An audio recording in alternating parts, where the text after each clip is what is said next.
Hello and welcome to the Outback Sisters. My name is Denise and today I'm going to tell you all about Edward the Eighth, also known as Edward Albert Christian George Andrew Patrick David. He would later be known as the Duke of Windsor. He was the King of the United Kingdom and the Dominions of the British Empire and the Emperor of India from the 20th of January 1936 until his abdication in December of the same year. He abdicated to marry American divorcee Wallis Simpson. Edward was born on the 23rd of June 1894 at White Lodge, Richmond Park, during the reign of Queen Victoria. He was the eldest son of the Duke and Duchess of York, later to be known as King George V and Queen Mary, making him third in line to the throne at birth. His baptism on the 16th of July 1894 included all those names I listed above, and they were all names chosen to honour various family figures, including his late uncle, Prince Albert Victor, also his great-grandfather, King Christian IX of Denmark. He was known within his family as David. As was common at the time, Edward and his siblings were raised by nannies. One early nanny was dismissed after being found to have mistreated Edward, and she was replaced by Charlotte Bill.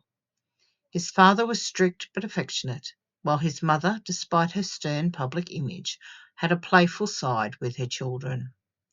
Edward's early education included home tutoring, followed by time spent with his grandparents, King Edward VII and Queen Alexandra. During his parents' travels after Victoria's death, he later received private tutoring in languages and entered the Royal Naval College, Osborne, in 1907. However, after 2 years, he transferred to the Royal Navy College at Dartmouth. Upon his father's ascension to the throne in 1910, he automatically became the Duke of Cornwall and the Duke of Rothesay. He also became known as the Prince of Wales and the Earl of Chester on his 16th birthday.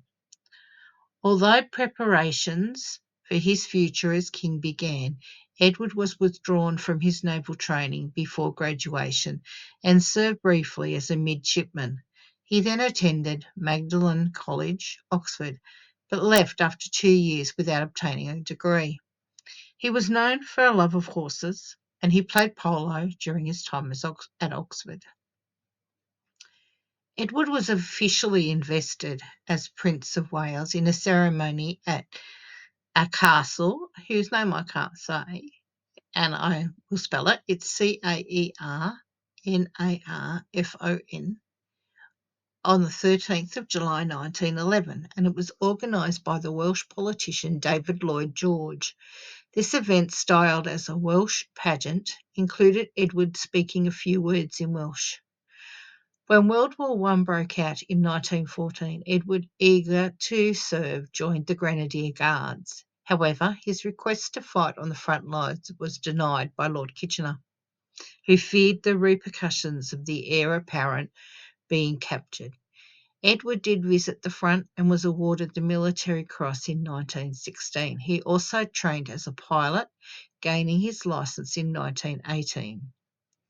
Edward's youngest brother, Prince John, died in 1919 at the age of 13 from an epileptic seizure. Edward, who barely knew him, was insensitive about his death, initially referring to it as a regrettable nuisance. He later apologised to his mother for his cold response. In 1919, Edward became president of the British Empire Exhibition Committee, helping establish Wembley Stadium. And in the 1920s, he became a global celebrity, known for his style and public appearances. He represented his father in numerous official duties, including tours across the empire. His 1924 visit to the US cemented his status as a fashion icon. Edward's travels continued throughout the 1920s and 30s. including a 1921 trip to India during protests for Indian self-rule and a 1931 tour of South America. Despite his popularity, Edward held racial prejudices, notably making derogatory remarks about Indigenous Australians during a 1920 visit to Australia. Before World War I, a marriage was proposed between Edward and his cousin, Princess Victoria Louise of Prussia. But she instead married his cousin, Ernest Augustus, in 1934. Adolf Hitler encouraged Victoria Louise to arrange a union between Edward and her 17-year-old daughter, Frederica of Hanover. This idea was rejected due to an age gap, and Frederica later married Paul of Greece. During World War I, Edward, while on leave in Paris, became involved with a courtesan, Marguerite Alibert, who he wrote her intimate letters before ending the affair. In 1923, Albert stood trial for killing her husband, but was acquitted. Efforts were made to keep Edward's name out of the case.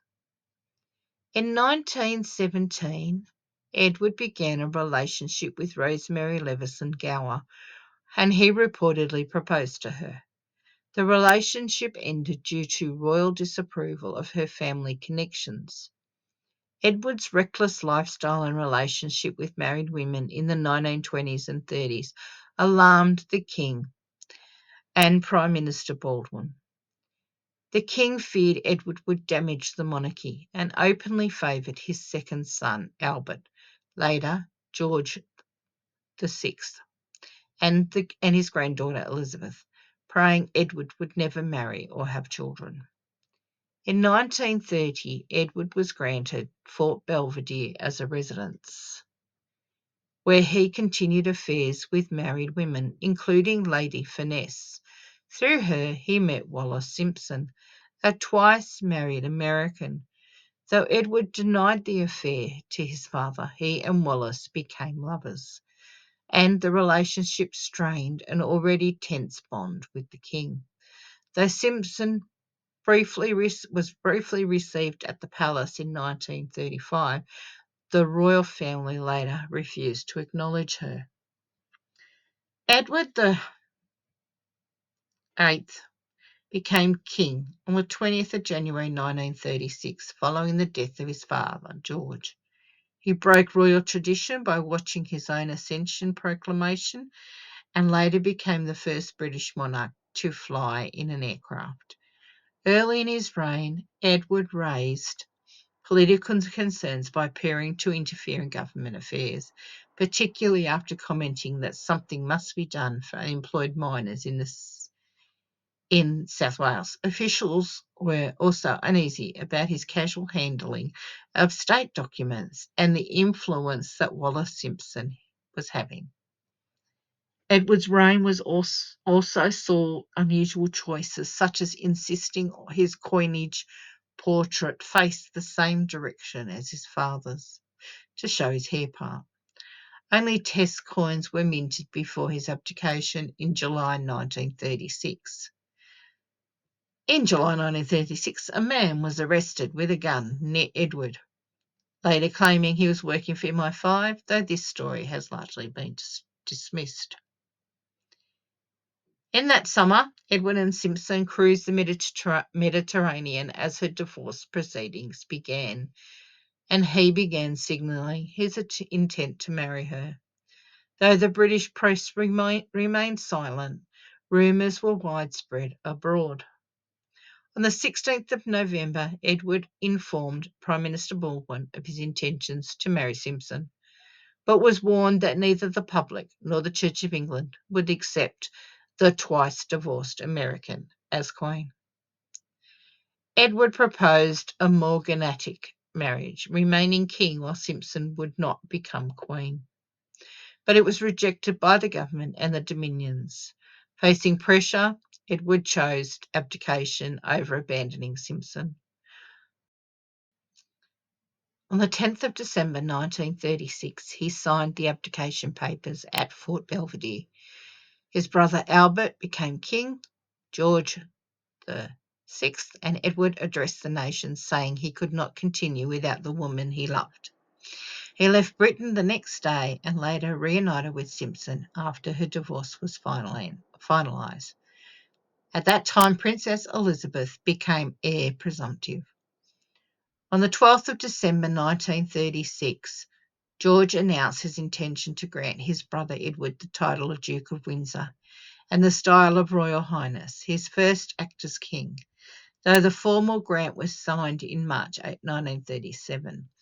This move barred Edward from political roles in Parliament. Letters patent issued on the 27th of May 37 confirmed Edward's title, but stated that his wife and any descendants would not share the style of Royal Highness.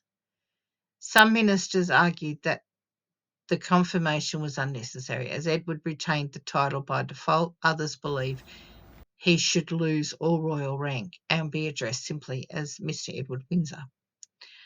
A legal memorandum concluded that Edward had no automatic right to the title after abdication, but since the king allowed him to retain it, the title would be valid. It found also that Simpson would not have any legal claim to be called Her Royal Highness, unless explicitly granted by the king, who held the prerogative to decide such matters. And doesn't that remind us of another young lady who married a royal? On the 3rd of June 1937, Edward married Wallis in a private ceremony in France. She had changed her name to Wallis Warfield. The Church of England refused to sanction the marriage, so it was officiated by a clergyman from County Durham. King George barred royal family members from attending, and that deeply upset Edward. Although Edward was allowed the title Royal Highness, Wallis would be denied it, and that led to further tensions. The government refused to fund the couple, so Edward's allowance came from the king. Though Edward misrepresented his wealth during negotiations, he also sold Sandringham and Balmoral to George.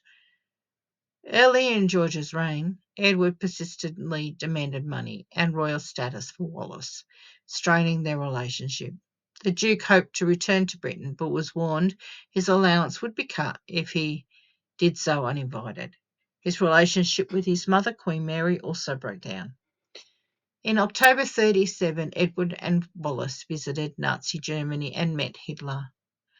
Raising concerns in Britain, Edward reportedly admired German efficiency and saw fascism as a defense against communism. Hitler viewed Edward favourably and saw his abdication as a lost opportunity. So Edward and Wallis settled in Paris.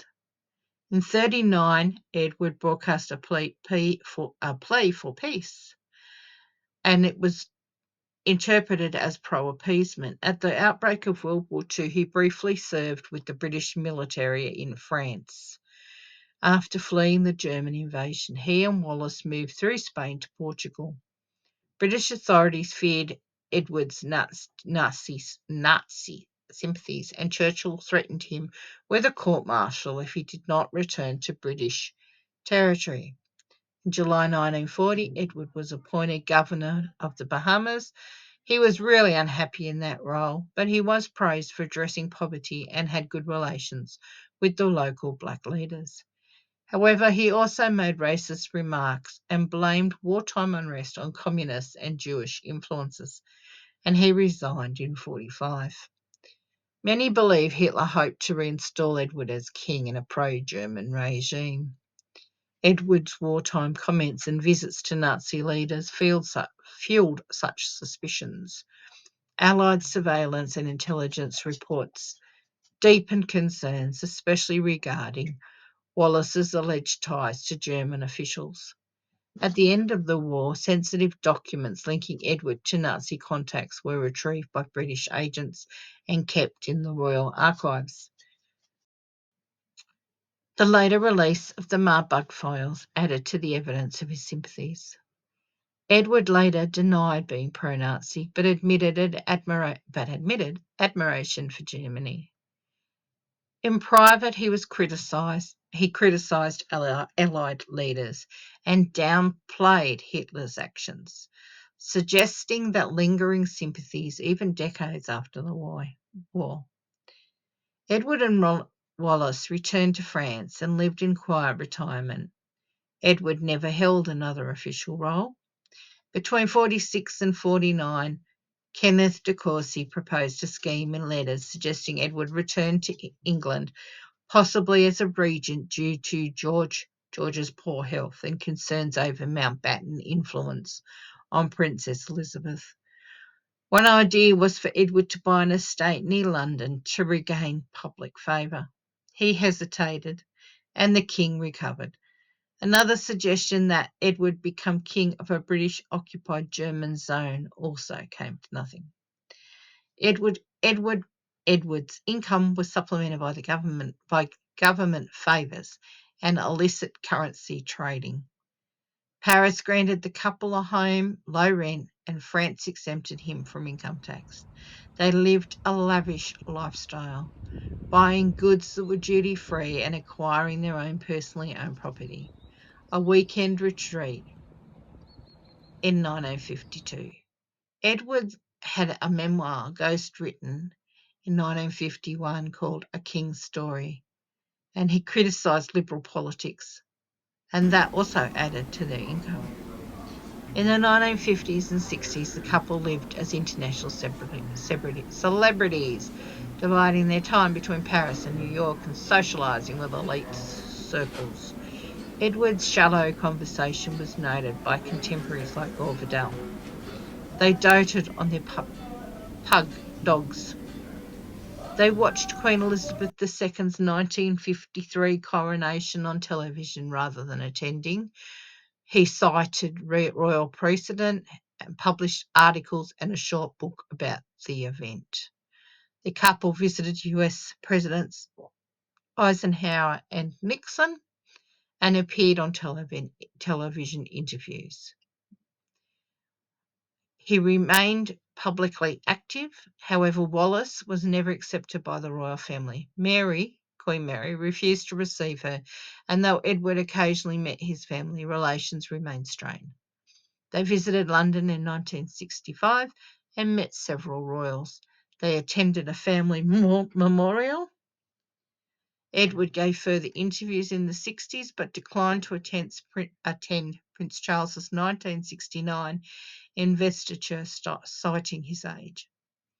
Edward's health declined through the 60s. He underwent major surgeries and was diagnosed with throat cancer in 1971.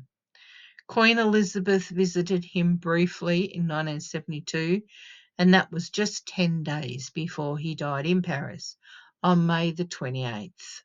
He was buried at the Royal Burial Grounds at Frogmore.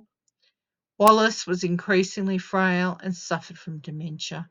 She died in 1986 and was buried beside him.